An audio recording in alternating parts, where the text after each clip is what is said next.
Hello students, welcome to Vaghela study channel.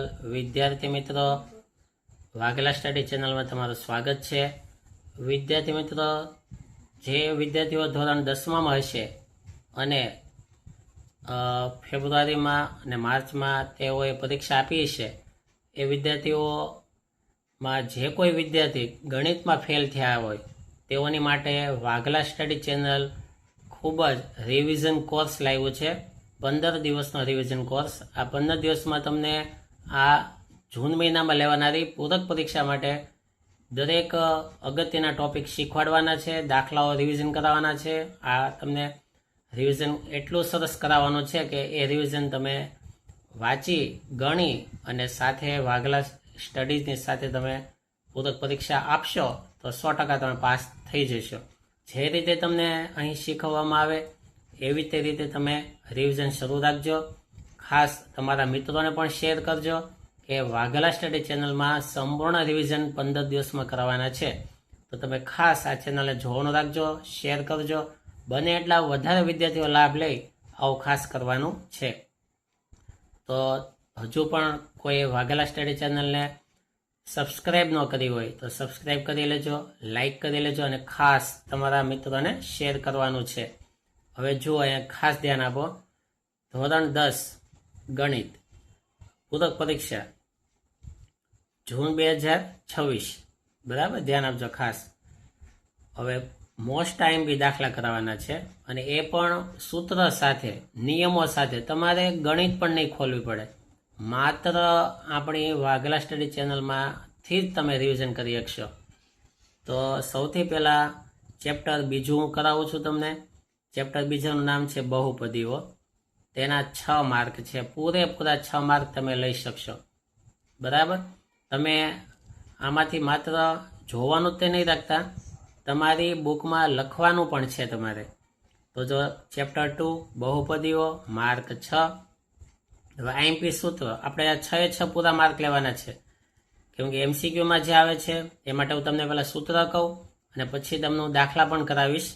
જો IMP સૂત્ર, સુરેખ બહુપદી. હવે સુરેખ બહુપદીને કહેવામાં આવે છે ax પ્લસ બી. ધ્યાન આપજો ખાસ. સુરેખ બહુપદી ax પ્લસ બી, શૂન્ય એનું થાય માઇનસ બી અપોન એ. સુરેખ બહુપદીનું શૂન્ય છે માઇનસ બી અપોન એ. હવે બી એટલે શું? આ અચર પદ કહેવાય, ધ્યાન આપજો ખાસ. અને આ એ એટલે એક્સનો સહગુણક કહેવાય. આ બી એટલે અચર પદ અને એ એટલે એક્સનો સહગુણક. બીજી આવે છે દ્વિઘાત બહુપદી ax square plus bx plus C. દ્વિઘાત બહુપદીના 2 શૂન્યો હોય છે. યાદ રાખજો, દ્વિઘાત બહુપદીના 2 શૂન્યો હોય છે. એક પહેલા શૂન્યને આલ્ફા કહેવામાં આવે અને બીજા શૂન્યને બીટા કહેવામાં આવે. આલ્ફા અને બીટા. હવે શૂન્યનો સરવાળો એટલે કે આલ્ફા પ્લસ બીટા. તો એનું સૂત્ર ખાસ યાદ રાખજો, કેમ કે આના જ દાખલા આવવાના છે. શૂન્યનો સરવાળો થાય માઇનસ બી અપોન એ. હવે બી એટલે શું? ધ્યાન આપો. આ દ્વિઘાત બહુપદી છે. આ એને કહેવાય એક્સ વર્ગનો સહગુણક, બીને કહેવાય એક્સનો સહગુણક અને સીને કહેવાય અચર પદ. ખાસ યાદ રાખજો. શૂન્યના સરવાળામાં જે બી આવ્યો એટલે બી એટલે શું? તો કે એક્સનો સહગુણક. અને એ એટલે શું? તો કે એક્સ સ્ક્વેરનો સહગુણક. શૂન્યનો ગુણાકાર, ગુણાકારનું સૂત્ર છે આલ્ફા ઇન્ટુ બીટા બરાબર સી અપોન એ. સી એટલે શું? તો કે અચર પદ. અને એ એટલે શું? તો કે એક્સ સ્ક્વેરનો સહગુણક. હવે ત્રીજું ત્રિઘાત બહુપદી. જો આના દાખલા નહીં આવે,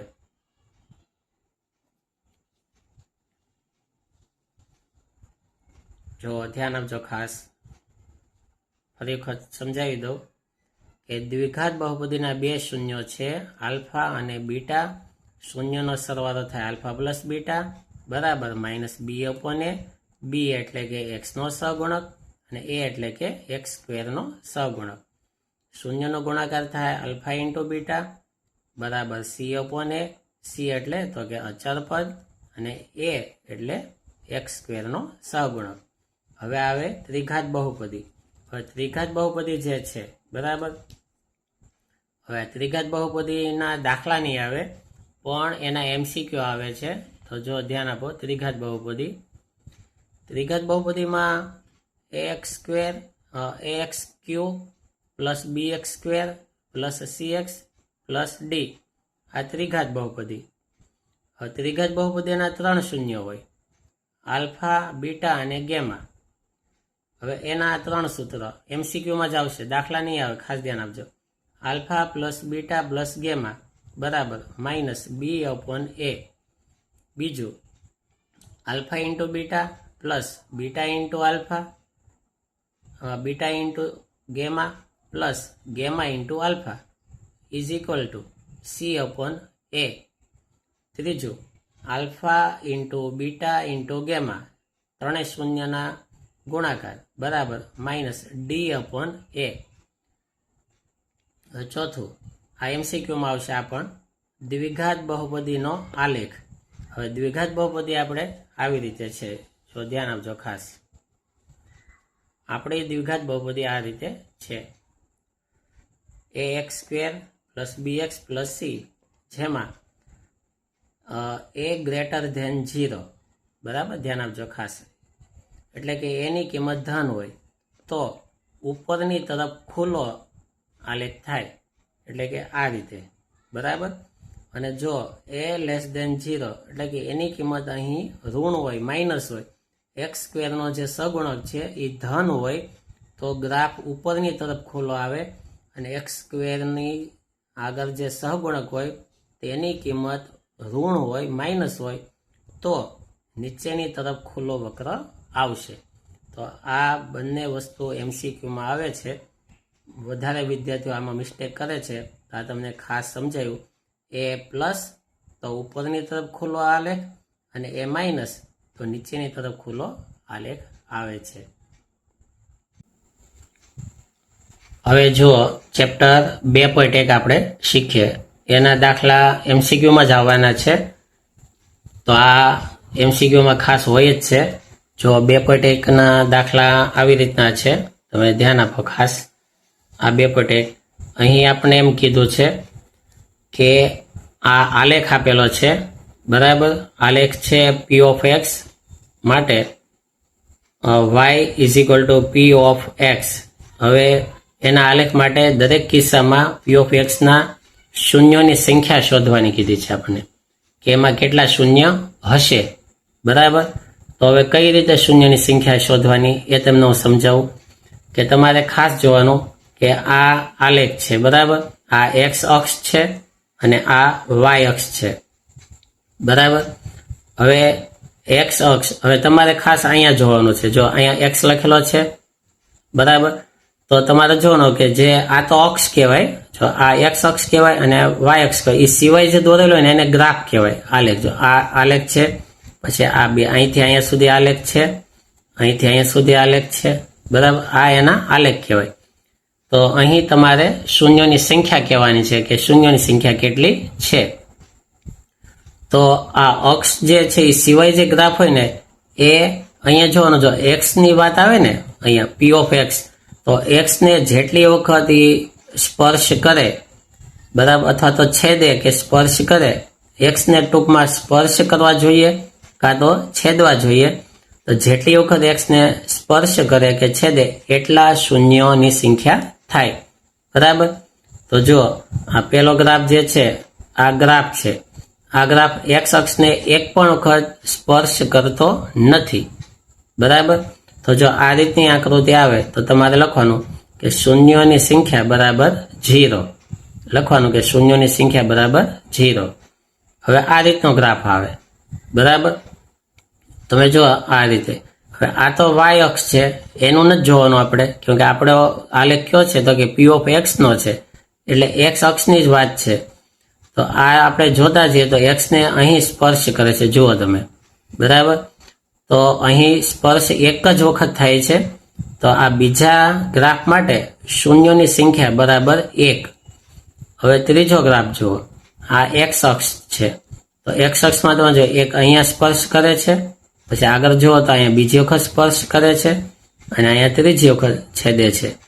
તો 1, 2 અને 3, 3 વખત છેદે છે તો અહીં શૂન્યોની સંખ્યા 3 થશે. આ ત્રીજા ગ્રાફમાં શૂન્યોની સંખ્યા 3 થશે. આ 1, 2 અને 3. હવે ચોથામાં જુઓ, આ ગ્રાફ છે બરાબર. તે એક્સ અક્ષને કેટલી વખત સ્પર્શ કરે છે તો કે આ 1 વખત અને 2 વખત. તો અહીં શૂન્યોની સંખ્યા થશે 2.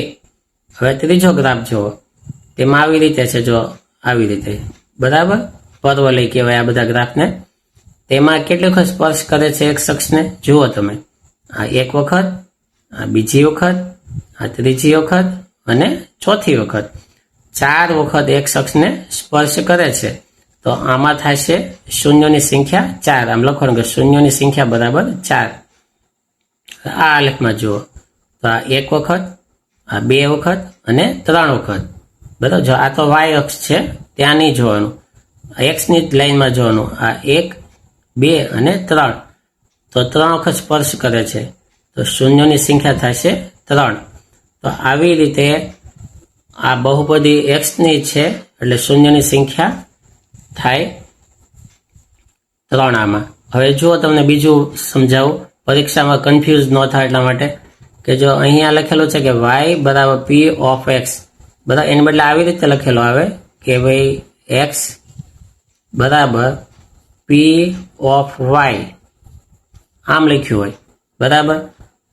અને આ રીતે લખ્યું હોય અને આ ત્રીજી આકૃતિ સમજાવું તમને કે આની વાત હોય કે લખેલું આવી રીતે આવે કે x બરાબર p ઓફ y અને આ રીતે આકૃતિ આવે. તો તમે જે વિદ્યાર્થીઓ ગોખીને ગયા હોય એને તો એમ જ લાગે કે આ 1 વખત, 2 વખત અને 3 વખત સ્પર્શ કરે છે એટલે 3 શૂન્યોની સંખ્યા થશે.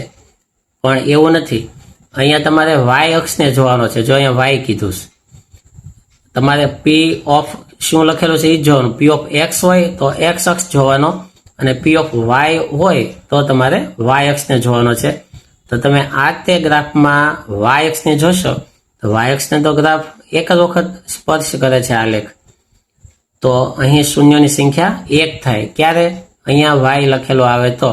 જો આની જેમ x લખેલું હોય તો શૂન્યોની સંખ્યા 3 અને આવી રીતે રકમમાં લખેલું આવે y આવે p ઓફ y તો શૂન્યોની સંખ્યા 1 જ થશે.